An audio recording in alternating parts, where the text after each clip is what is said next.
नमस्कार, आदाब। मैं हूं मारिया शकील। आप देख रहे हैं मुकाबला। पेटीएम सवालों में है, विवादों में है। वजह है रिजर्व बैंक ऑफ इंडिया का वो आदेश जिसमें पेटीएम पेमेंट्स बैंक से जुड़ी गतिविधियों को 29 फरवरी के बाद बंद करने की बात की गई है। रिजर्व बैंक ने ग्राहकों से कहा है कि पेटीएम वॉलेट और इसके बैंक अकाउंट में पैसा ना जमा करें। इस खबर आते ही पेटीएम के स्टॉक 2 दिन में ही करीब 40% गिर गए हैं। निवेशकों का भारी नुकसान हुआ है। कई सारे आरोप आए हैं, उसकी जांच चल रही है। लेकिन कहानी सिर्फ पेटीएम की नहीं है। पूरे धूम धड़ाके से कई कंपनियां आती हैं और फिर इस तरह की खबर सामने आने लगती है, जैसा कि हमने देखा पेटीएम के साथ। बायजूस ऑनलाइन एजुकेशन की दुनिया ही बदलने चली थी। इस कंपनी के बारे में बहुत तारीफ हो रही थी, सफलता की कहानियां हर जगह सुनाई पड़ती थी। आज ये कंपनी अपने सबसे बुरे दौर से गुजर रही है। Jet Airways, luxury air travel की कहानी की शुरुआत करने वाली कंपनी बंद हो गई है। इसे शुरू करने वाले नरेश गोयल को जेल जाना पड़ा है। किंगफिशर एयरलाइंस का क्या हाल हुआ है आप सबको पता है। विजय माल्या फरार हो चुके हैं। सहारा तो देश की कहानी लिखने का दावा कर रही थी, लेकिन फाइनेंशियल इरेगुलरिटीज के आरोप ने कंपनी को बहुत ज्यादा नुकसान पहुंचाया। ऐसे में मुकाबला में सवाल है, क्यों सवालों के घेरे में कई कंपनियों का कॉर्पोरेट गवर्नेंस। हमारे साथ जुड़ रहे हैं विराग गुप्ता, वकील हैं, साइबर लॉ एक्सपर्ट यहाँ स्टूडियो में। स्वागत बासु हैं, फाउंडर कैश रिच के और इंडियन फिनटेक फोरम के एग्जीक्यूटिव कमेटी मेंबर हैं। उसके साथ अनिरुद्ध दमानी हैं, डायरेक्टर अर्थ इंडिया वेंचर्स के। Doctor Aruna Sharma former member हैं deepening digital payment committee of RBI. Rajat Gulati co founder प्लूटोज one. विराग जी, मैं आपसे शुरू करूंगी।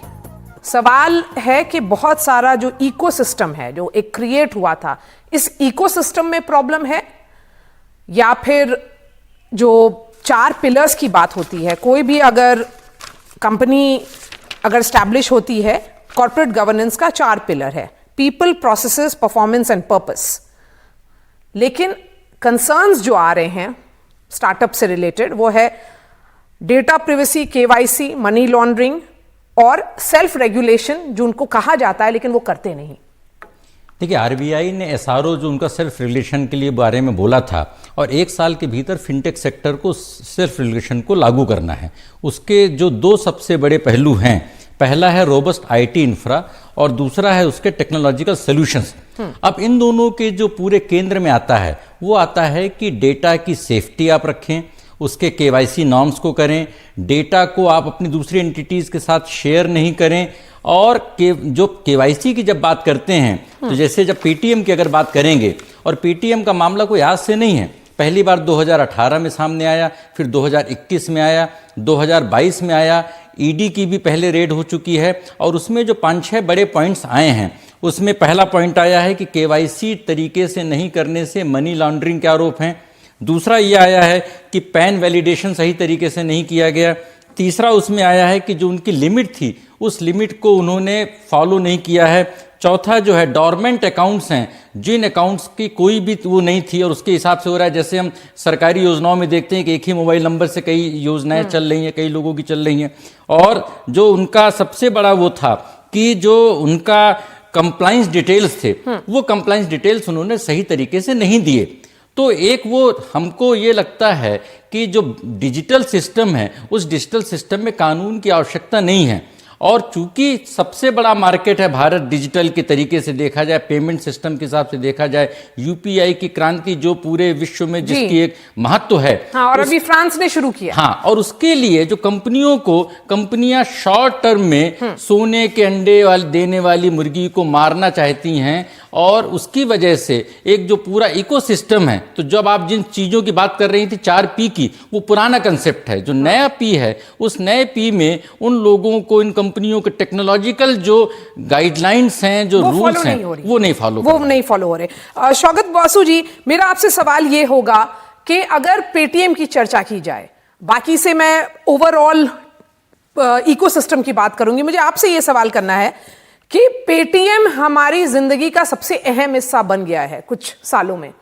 आप कोई भी दुकान पे चले जाइए, डाब बेचने वाला भी और जूता पॉलिश करने वाला, उसके पास भी पेटीएम होता है। ये डिजिटल रेवोल्यूशन का पार्ट है हमारे हिंदुस्तान में। अगर उसमें इस तरह की प्रॉब्लम्स दिख रही हैं, इस तरह के सवाल उठ रहे हैं उसके कॉर्पोरेट गवर्नेंस सिस्टम में, तो क्या ओवरलुक किया गया है? क्योंकि काफी सालों से पेटीएम हमारे इकोसिस्टम का पार्ट हो गया है, मतलब हमारी जिंदगी का हिस्सा हो गया है। यस, एंड पेटीएम ने बहुत ही अच्छा रोल निभाया है to bring digital finance and financial inclusion. Even जब डिमोनेटाइजेशन हुआ था तो पेटीएम ने काफी अच्छा काम किया था, एंड यूपीआई के ग्रोथ के लिए पेटीएम ने काफी काम किया है। उससे इंडिया को भी काफी वर्ल्ड ओवर प्रेस मिला है। सो पेटीएम ने जो रोल प्ले किया है उसको हम लोग डेफिनेटली एक बड़ा अचीवमेंट की तरफ से देखते हैं। हाउएवर क्या होता है कि स्टार्टअप जब काफी फास्ट ग्रो कर रहा है, वो काफी टाइम रेगुलेटरी आर्बिट्राज या रेगुलेशंस को प्रॉपरली फॉलो नहीं करता है। एंड नाउ दैट पेटीएम इतना बड़ा आईपीओ करके एक प्रॉपर कंपनी हो गया, तो उनको अपना माइंडसेट भी थोड़ा चेंज करना होगा। अब वो स्टार्टअप जैसा बिहेव नहीं कर सकते हैं। जो भी रूल है लैंड में, जो भी आरबीआई का रूल्स रेगुलेशन है वो फॉलो करना होगा। मैंने आज ही आप लोग का ही एक रिपोर्ट देखा जिसमें कोई एक कस्टमर का पैन के साथ 1000 अकाउंट्स लिंक किया गया है। अब वो तो टेक्निकली एक फ्रॉड जैसा चीज दिख रहा है क्लियरली, अज्यूमिंग वो रिपोर्ट करेक्ट है। तो अगर इन्होंने ऐसा किया है कि एक एक पैन पे 100 अकाउंट बना दिए हैं, उनके थ्रू हजारों करोड़ अगर ट्रांजैक्शंस हो रहा है, तो definitely it is not correct. तो उस पे तो आरबीआई एक्शन लेगा ही। एंड ये जो money mule accounts, mule in the sense ये होता है कि किसी का अकाउंट यूज हो रहा है टू लॉन्डर मनी। कभी कभी लोग उतना इंडिया में एडुकेटेड नहीं, उनको समझ में नहीं आता है कि उनको उनके अकाउंट को यूज करके किसी और थर्ड पार्टी को पैसा भेज दिया जाता है। और ये सारे चीजों को आरबीआई डेफिनेटली स्ट्रिक्टली देखेगा। तो हमको ये लगता है कि स्टार्टअप्स जब ग्रोथ फेज में चले गए हैं एंड आईपीओ टाइप हो गया है, तो उनको वो mentality of high growth at any cost, breaking things, उसको छोड़ के regulatory compliance and legal compliance पे ध्यान देना चाहिए। बिग कंपनी बन जाती है, लार्ज कंपनी बन जाती है, तो उनकी जिम्मेदारी बदल जाती है, और शायद इसीलिए वो नजरिया जो जरूरी है वो नहीं दिखा। इसीलिए मैं आपसे पूछूंगी डॉक्टर अरुणा शर्मा, यहां पर आरबीआई का रोल, क्या आरबीआई के रोल में कुछ इशू है यहां पर? क्योंकि अगर जो बोर्ड की बात करते हैं कि जैसे जेट एयरवेज के केस में प्रमोटर लेड बोर्ड था, और अगर वो प्रमोटर लेड बोर्ड होता है तो उसके बारे में कहा जाता है कि वो स्पाइनलेस होता है, जो प्रमोटर बोलते हैं वही बोर्ड फॉलो करता है। लेकिन यहां पर वो ऐसा नहीं है, सब ये इंडिपेंडेंट बोर्ड्स भी बहुत सारे जगह हैं। तो आरबीआई ने क्या क्या ओवरलुक किया है इस केस में? मैं एक चीज साफ कर दूं कि पेटीएम और पेटीएम पेमेंट बैंक, तो आरबीआई का रोल आता है क्योंकि ये बैंक है, दो सेपरेट प्रोडक्ट्स हैं। तो पेटीएम के ऊपर कोई क्वेश्चनिंग नहीं किया है, वो यूपीआई पेमेंट्स है, वो चलते रहेंगे। बट पेमेंट बैंक जहां बना, उनको बैंकिंग के रूल्स फॉलो करना बहुत जरूरी है, और वहां पे फ्लॉ हो गया है कि आरबीआई के डायरेक्शंस बहुत क्लियरली है। और जैसे कि मेरे को पैनलिस्ट ने कहा कि उनको 18 में भी दिया गया था, 21 में भी दिया, 22 में भी दिया, पूरे पॉइंट आउट किए गए थे उनके फ्लॉज। जो ऑडिट होता है बैंक्स का, उस बैंक में पेमेंट बैंक, और इसमें पेटीएम के वो बीइंग एन बैंक जो है वो एसोसिएट है पेटीएम की। तो Paytm was the first product और bank is an independent but associate है। तो उसमें उनके दो रिप्रेजेंटेटिव भी थे। तो उनको अपने ब्रांड के लिए बहुत जरूरी था कि कंप्लायंस को फॉलो करना बहुत जरूरी है। तो आरबीआई ने रेड फ्लैग समय समय पर और बिल्कुल सही तरीके से रेस किए गए थे, उसमें कहीं कोई फ्लॉ नहीं था। बट आप कंप्लाई नहीं कर रहे हो। और जो आपने जेट एयरवेज का या कॉर्पोरेट गवर्नेंस का कहा, तो company law makes it very clear कि हर कंपनी जब एक्सपैंड करती है और हर बोर्ड में आपको स्टैट्यूटरी कंप्लायंस को रिव्यू करना ही चाहिए, और वो एक एजेंडा आइटम रखना चाहिए। वहां पे आप फ्लॉ कर जाते हो। और अगर एक्सपेंशन प्लान है तो वो आपको देखना चाहिए। जैसे आपने बाइजू का कहा, बाइजू ब्रिलियंट प्रोडक्ट, आपने कोविड में ही देखा। उसके अलावा उन्होंने लर्निंग को बड़ा इंटरेस्टिंग और अच्छा बनाया, और एकदम ई लर्निंग की तरफ बहुत तेजी से उन्होंने वो प्रोडक्ट मार्केट में फैलाया, और कई एडटेक कंपनी सामने आई। प्रॉब्लम कहाँ हुआ, their expansion was much faster they could handle. तो उन्होंने जितना लोन उठाया मार्केट से, क्रेडिट उठाया, उसमें दिक्कत ये हो गई कि कोविड के बाद टेकर्स उनके एकदम से स्लम्प हो गए। और एक हो जाता है आपका गवर्नेंस रिड्रेसल वाला प्रॉब्लम, तो वो कंपनीज ने किया कि, परंतु जो दूसरा प्रॉब्लम उनका है जो कॉर्पोरेट गवर्नेंस में आता है कि आपका बोर्ड, चाहे आपका प्रमोटर रिलेटेड कंपनी हो, चाहे public sector public limited company हो, या आपकी शेयर होल्डिंग कंपनी हो, मतलब लिस्टेड कंपनी, आपके लिए ये बहुत ज्यादा जरूरी है कि आप इन कंपनीज में ये एजेंडा कंप्लायंस का देखें। वो अगर इन लोगों ने देखा होता तो बचते, कितना एक्सपेंशन किस स्पीड से कर रहे हैं वो अगर देखते तो ये बच जाते। और जहां एसआरओ की बात हो रही है, SRO is like self regulating. माँ जब बच्चे को थप्पड़ मारती है बुरा नहीं लगता है, और पड़ोसन मारे तो बुरा लगता है। तो उसी तरह एसआरओ पीयर ग्रुप कंपनीज है जो कोड ऑफ कंडक्ट बनाए। अगर फिनटेक जितनी तेजी से इंडिया में बढ़ रहा है, तो फिनटेक प्रोडक्ट में प्रॉब्लम नहीं है, फिनटेक एक्सपेंशन में प्रॉब्लम नहीं है। Problem is the moment you take the licence of payment bank, आपको बैंक के रूल्स को एडहियर करना पड़ेगा, कंप्लायंस को करना पड़ेगा। आपने जो वो डिस्टिंक्शन बताया वो बहुत जरूरी था, क्योंकि ये पेटीएम पेमेंट बैंक में इशू हो रहा है, पेटीएम जो हम लोग डेली बेसिस पे यूज करते हैं उस पे नहीं हो रहा। लेकिन क्योंकि ये ब्रांड इमेज है, वो उस पर इंपैक्ट पड़ रहा है। तो मैं अनिरुद्ध आपके पास आऊंगी। पिछले कुछ सालों में स्टार्टअप इकोसिस्टम में काफी कॉर्पोरेट गवर्नेंस लैप्सेस की बातें हो रही हैं, बहुत सारी बातें सामने भी आई हैं। हालांकि इंडिया एक बूमिंग इकोसिस्टम है, पर इस तरह की डेवलपमेंट को आप किस तरह से देखते हैं, और इसका ओवरऑल इंपैक्ट क्या होता है हमारे ग्लोबल इमेज को, ग्लोबल इमेज पर? देखिए मारे जी, बात ऐसी है कि पिछले 10 सालों में इंडिया में जो नंबर ऑफ स्टार्टअप्स हम कहते हैं, करीबन आज से 10 साल पहले 1000-5000 हुआ करेंगे। अक्टूबर 2023 में डीपीआईटी ने कहा था इंडिया में 1,12,718 स्टार्टअप हैं, और वो नंबर शायद उससे भी आगे बढ़ चुका होगा। एंड एज ए इकोसिस्टम अगर हम बात करें तो हम पहले यूएस या वेस्टर्न इकोसिस्टम की कॉपियां बनाते थे। आज हमारा इकोसिस्टम चांद पे जाने, अंतरिक्ष पे जाने के रॉकेट्स बना रहा है, सैटेलाइट बना रहा है। तो हमारा इकोसिस्टम बहुत चेंज हो गया है, और इस कारण से जो रेगुलेशन है वो कभी भी इनोवेशन के साथ वर्ल्ड में कहीं भी कीप अप नहीं कर पाता है। आप अमेरिका चले जाइए, अभी वहां पर भी मेटा और सबको लेके बातें चालू है कि जो उनपे रेगुलेशन लगाने हैं और जो बनाए गए थे वो मैच नहीं कर पा रहे। तो एज ए इकोसिस्टम हम ये नहीं कह सकते कि कंप्लायंस के lapses are only because of startup. उसके अंदर कुछ रिस्पॉन्सिबिलिटी ये भी है कि रेगुलेशन अभी भी कैचअप कर रहा है। काफी चीजें जैसे क्रिप्टो, अब जैसे चैट जीपीटी 2 साल पहले किसको पता था चैट जीपीटी क्या है? अब सबको पता है चैट जीपीटी क्या है। अब उसको लेके इतनी सारी रेगुलेशन निकालनी पड़ेंगी, तो ये कहीं ना कहीं वाद विवाद इन चीजों में होता रहेगा। हम इसको नजरअंदाज नहीं कर सकते। बट हाँ, ये जरूर है कि मैं ये मानूंगा, और बिकॉज हमारे पोर्टफोलियो में काफी एंटिटीज हैं जो कभी आरबीआई तो कभी इरेडा और हम सेबी से संपर्क रखते हैं कि गवर्नमेंट बातें सुनती है, उनको वो हर चीज के ऊपर एक्शन लेने के पहले एक ओपिनियन मांगती है इंडस्ट्री से, इंडस्ट्री बॉडीज से, और उसके बाद डिसीजन लेती है। हम ये नहीं कह सकते कि हम हमेशा उनके साथ सहमत है, बट हम ये भी नहीं कह सकते कि उन्होंने हमारी बात नहीं सुनी है। तो इसके अंदर ये जो एक कॉन्वर्सेशन या डिबेट है ये चलते रहेगा, क्योंकि इनोवेशन हमेशा रेगुलेशन के आगे चलेगा, उसके पीछे नहीं चलेगा। तो regulator will always have to लेकिन अगर हम कॉर्पोरेट गवर्नेंस पे चर्चा करें, इनोवेशन बिल्कुल आगे चलना चाहिए। अनिरुद्ध, जो वेंचर कैपिटलिस्ट हैं और जो फाउंडर्स हैं वो काफी क्लोजली साथ में काम करते हैं। ऐसे में दोनों को क्या रिस्पॉन्सिबिलिटीज अपनी अपनी जगह पर लेनी चाहिए कॉर्पोरेट गवर्नेंस इश्यूज पर, क्योंकि कंट्रोल का हमेशा बात आता है। तो क्या है, मैं आपको एक उदाहरण दूं तो ऐसा होगा कि आप ये मानिए कि फाउंडर एक रॉकेट या एक गाड़ी चला रहा है, और वेंचर कैपिटलिस्ट का काम है कि उस गाड़ी में हमेशा तेल हो ताकि वो फास्ट भागती रहे, और जो रास्ता है उसके बाजू की जो गार्ड रेल्स है वो वीसी को या इन्वेस्टर को बनना है।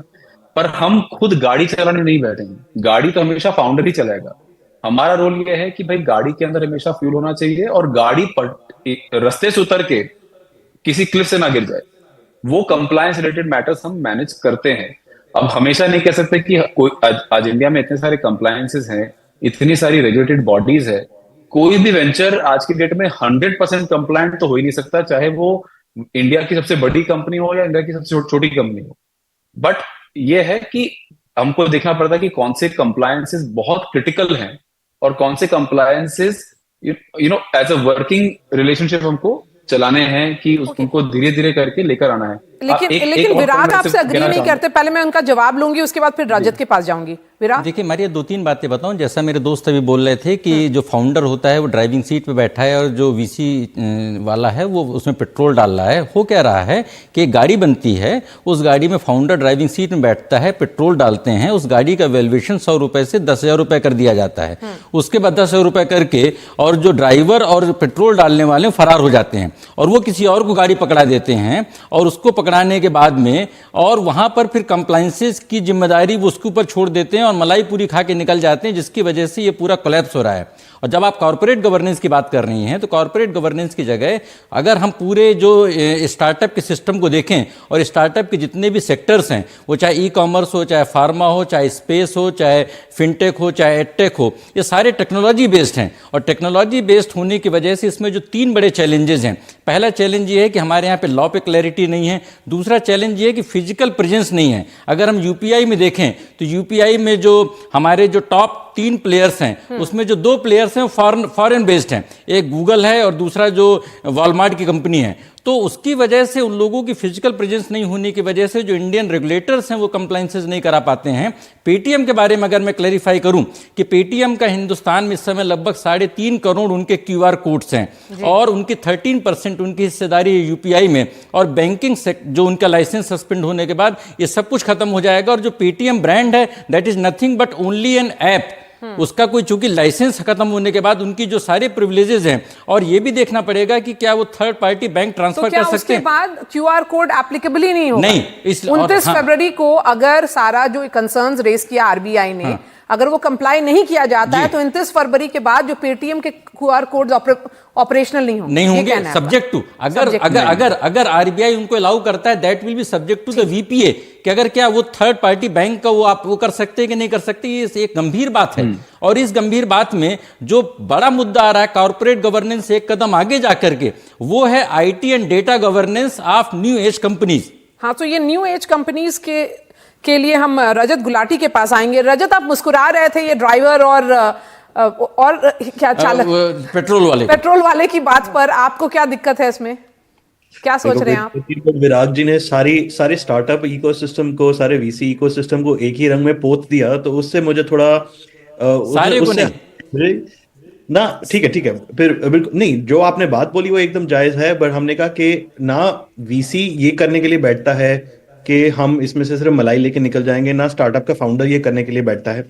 पर कुछ जो मुद्दे यहां से ही निकल के आए, एक होता है स्टार्टअप चलाना ग्रोथ के लिए, वो ग्रोथ डिफरेंट फेजेस में आता है, और फिर वो ग्रोथ आप एक मेच्योरिटी पे पहुंचते हैं, और पॉसिबली इंडिया में फाइनेंशियल सेक्टर में सबसे मेच्योर एंटिटी बैंक होती है।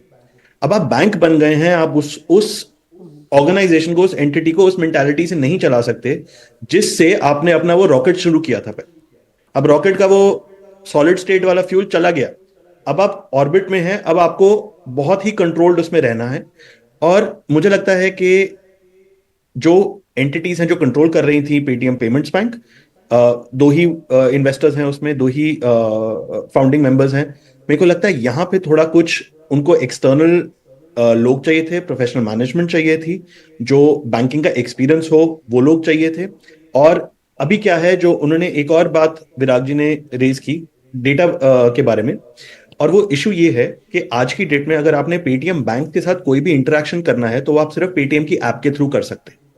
आपने आज अकाउंट वहां खोलना है, आप सिर्फ पेटीएम की ऐप से कर सकते हैं। पेटीएम बैंक अपने में as a stand alone exist नहीं करता, उसका सारा जितना भी वजूद है वो पेटीएम ऐप के थ्रू ही है। आप इंटरेक्शन वहीं पे कर सकते हैं, आपका जितना डेटा है वो पेटीएम को दिख रहा है। तो आरबीआई को जो इशू था, at least one of the issues जो बात की गई, इसके जो पेटीएम का यूजर है उसे फर्क नहीं समझ आएगा कि पेटीएम बैंक की क्या ऑफरिंग है, और पेटीएम जो ऐप है वो बाकी बैंक्स की ऑफरिंग उन्हें प्रेजेंट कर रही है वहां।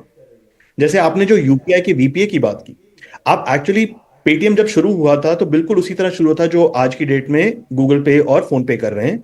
आप अपने यूपीआई का हैंडल वहां ऐड कर सकते थे किसी भी बैंक का, पर पेटीएम ने क्या किया, जब से उनको बैंक का लाइसेंस मिला तो उन्होंने इनकरेज करना शुरू किया अपने यूजर्स को कि वो पेटीएम के वीपीए खोले।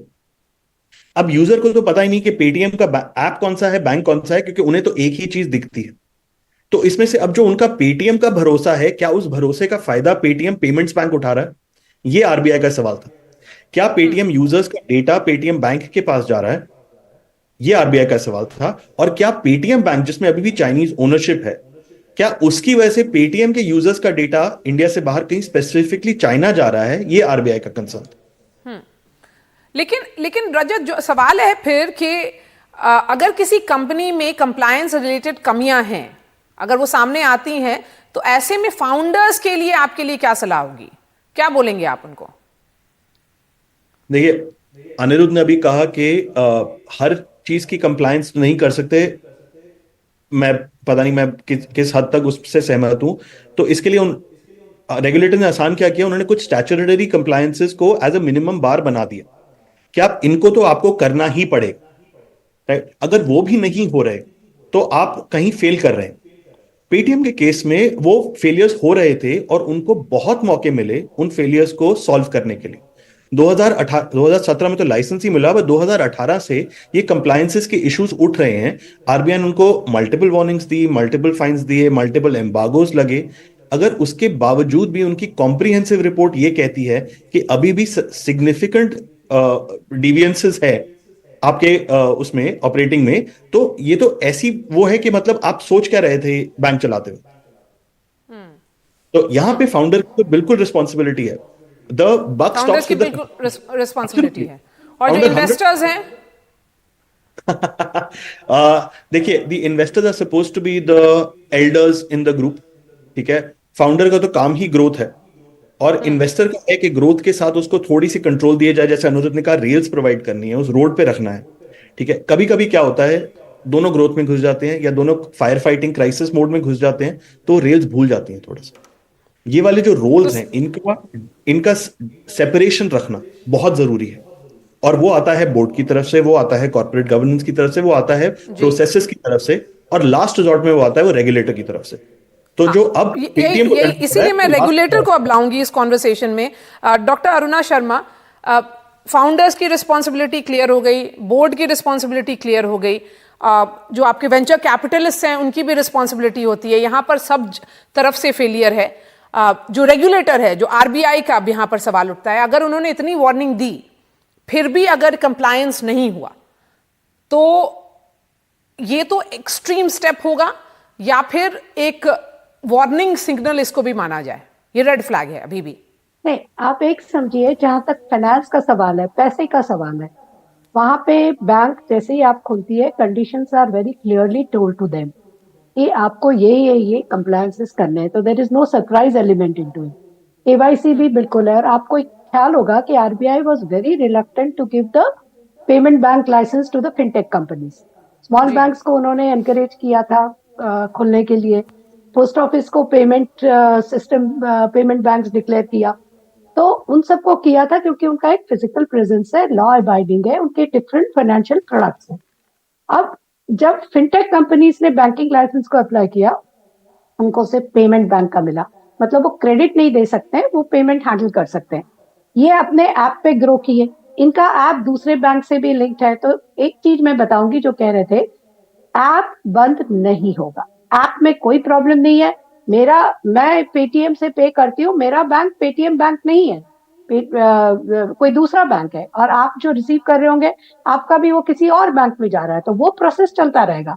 परंतु जो उन्होंने एनकरेज किया था कि आप पेटीएम पेमेंट बैंक में अपना खाता खोलिए या पेटीएम पेमेंट बैंक से पेमेंट करिए, वहां पे डिसरप्शन आएगा, क्योंकि उनके बैंकिंग लाइसेंस जिस कंडीशंस में मिला है उसमें ब्रीच हुआ है। और आरबीआई ने करेक्टली ऑडिट किया, उनको समय करेक्शंस बताया। आपको एचएसबीसी बैंक का मैं एग्जांपल दूं। एचएसबीसी बैंक में आपको याद होगा, क्रेडिट कार्ड्स न्यू इशू करना बंद हो गया था, क्योंकि उनका आईटी सिस्टम हैंडल ही नहीं कर पा रहा था। जितने credit cards left, right and centre उन्होंने इशू किए थे, और पब्लिक स्टेटमेंट्स उनके बोर्ड के ये थे कि they are going to expand their IT like anything. तो आरबीआई ने वही रैप इन द नकल किया कि पहले आप अपने सिस्टम को ठीक करिए। HSBC corrected it only and only then they were permitted to issue the card. तो exactly Paytm पेमेंट बैंक आज उसी स्टेज में है जब उनको 2 बार 3 बार बताया गया, और ऐसा नहीं है कि उनको छोटे छोटे रैप इन द नकल नहीं दिया गया, उनका रोका गया था एक बार 2022 में भी। तो इस तरह के ये प्रोसेसेस चल रहे हैं। तो अब लेकिन ये मैम बहुत इसकी वजह से इंडिया की जो कंपनीज हैं, स्टार्टअप इकोसिस्टम है, उसका ग्लोबल इमेज तो बिल्कुल खराब हो रहा है। पेटीएम इम्पैक्ट तो होता है अगर ये जा रहा है इंफॉर्मेशन के इस तरह के लैप्सेस हैं। बिल्कुल, बायजूस में इन्वेस्टमेंट तो बस यहाँ का नहीं था, वेंचर कैपिटलिस्ट बाहर के भी थे। I totally agree with you कि इसमें जो आपने एक टॉपिक रखा है कॉर्पोरेट गवर्नेंस का, investor should have a representative. उनका एक लिमिट के ऊपर अगर है तो बोर्ड में एक इन्वेस्टर्स रिप्रेजेंटेटिव भी कई अच्छे बोर्ड्स में रहता है, जहां they keep their representative in the board. उसी तरह यहाँ पे जैसे वन ऑफ द पैनलिस्ट ने कहा कि आपको फिर अगर बैंक का लाइसेंस लिया है तो एक बैंकिंग एक्सपर्ट को रखना चाहिए आपके बोर्ड में। You can not have a board जहाँ पे आपको ये पता नहीं है। आपका जो मॉनिटरिंग है बोर्ड के एजेंडा में, जैसे मैंने पहले कहा, आपको मॉनिटर करना चाहिए। और इम्पैक्ट जरूर होता है क्योंकि जो इन्वेस्टर होता है उसको ये शॉक्स लगते हैं कि भाई ठीक है, why they are not complying with the regulator. जब रेगुलेटर ने इतनी वार्निंग दी है, I am very sure the investors were aware of these warnings, तो उनके लिए भी सरप्राइज एलिमेंट नहीं है as far as Paytm payment bank is concern. तो उनको भी वार्निंग्स थे, तो what did they raise in the board?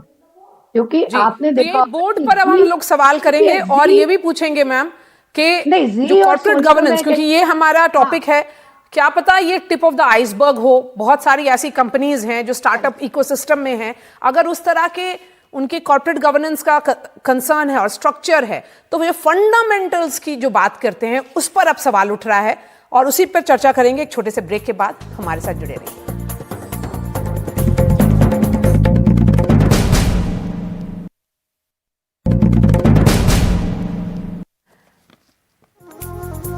Break के बाद आपका स्वागत है। और हमने सवाल पूछा था अपने सारे पैनलिस्ट से कि क्या फंडामेंटल्स में गलती हो रही है या फिर ओवर एम्बिशियस हो जा रहे हैं जब स्टार्टअप्स में कुछ सक्सेसेस दिखने लगते हैं।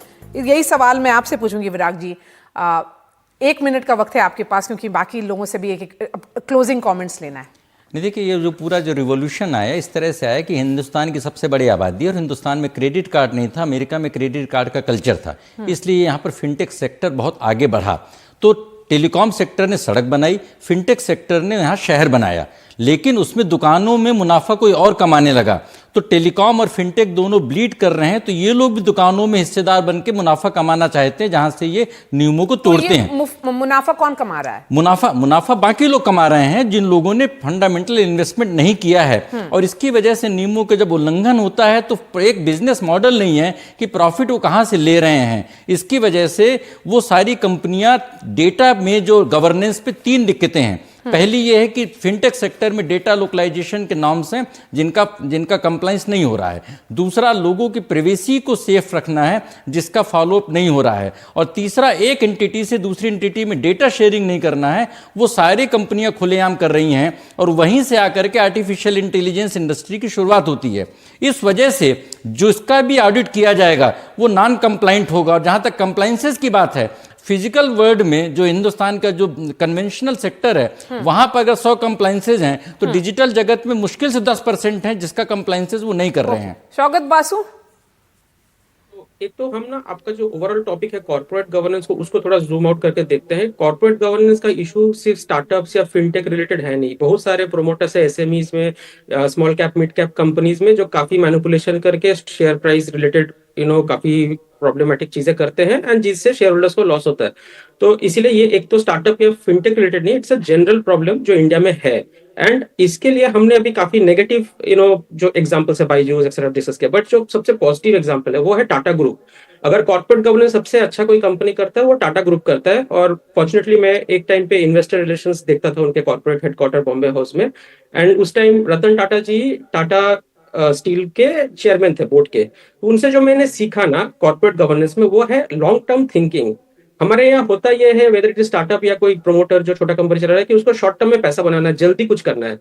बट हमेशा टाटा ग्रुप यही सोचता है, और ऐसे मैंने काफी एग्जांपल्स देखा है जहां पर कंपनी 50-100 करोड़ रुपया लॉस कर रहा है, मैंने कंपनी और स्टेक होल्डर के बीच में ऐसा कोई पॉलिसी हो सकता है जहां कंपनी विल इनकर मैं सवाल अभी रजत से पूछूंगी। रजत, आपके हिसाब से क्या मंथली रिपोर्ट या MIS के बेसिस पे इन्वेस्टर्स को किन चीजों पर खास ध्यान देना चाहिए ताकि जो समय रहते ही उनको ये लैप्सेस पता चल जाए और फिर वो बोर्ड और फाउंडर्स को हाईलाइट कर सकते हैं?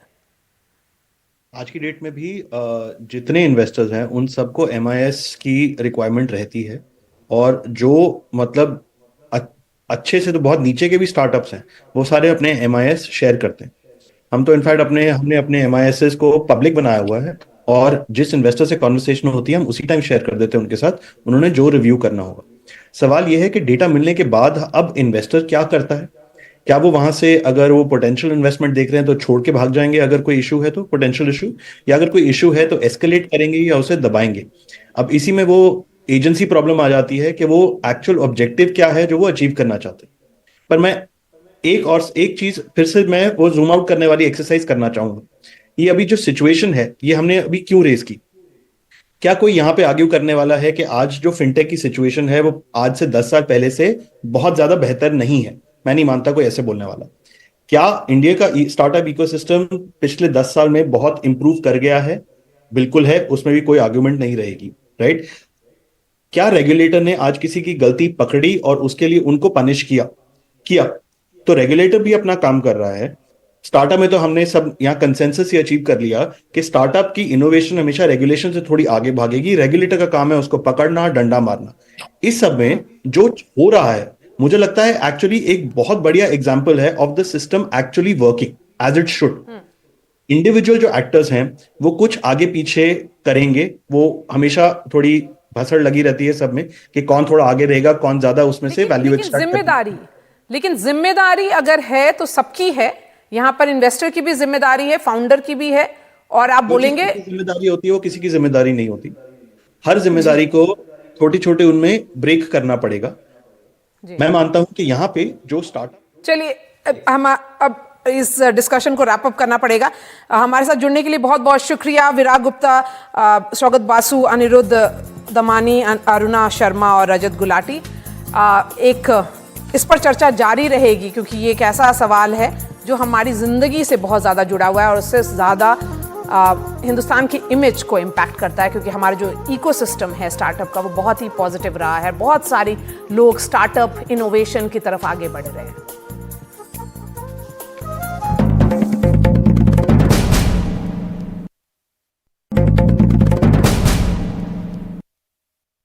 पेटीएम का मामला कोई आज से नहीं है। पहली बार 2018 में सामने आया, फिर 2021 में आया, 2022 में आया।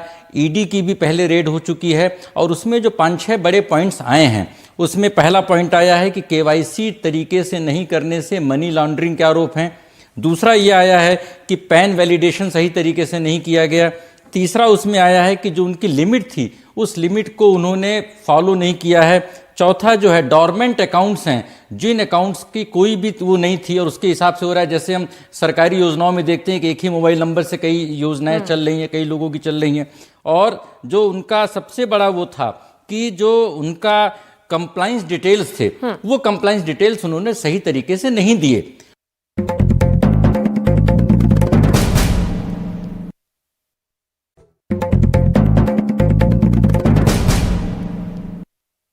हमारा इकोसिस्टम बहुत चेंज हो गया है और इस कारण से जो रेगुलेशन है वो कभी भी इनोवेशन के साथ वर्ल्ड में कहीं भी कीप अप नहीं कर पाता है। आप अमेरिका चले जाइए, अभी वहां पर भी मेटा और सबको लेके बातें चालू हैं कि जो उनपे रेगुलेशन लगाने हैं और जो बनाए गए थे वो मैच नहीं कर पा रहे। तो एज ए इकोसिस्टम हम ये नहीं कह सकते कि कंप्लायंस के lapses are only because of startup. उसके अंदर कुछ रिस्पॉन्सिबिलिटी ये भी है कि रेगुलेशन अभी भी कैचअप कर रहा है। काफी चीजें जैसे क्रिप्टो, अब जैसे चैट जीपीटी 2 साल पहले किसको पता था चैट जीपीटी क्या है? अब सबको पता है चैट जीपीटी क्या है। अब उसको लेके इतनी सारी रेगुलेशंस निकालनी पड़ेंगी, तो ये कहीं ना कहीं वाद विवाद इन चीजों में होता रहेगा।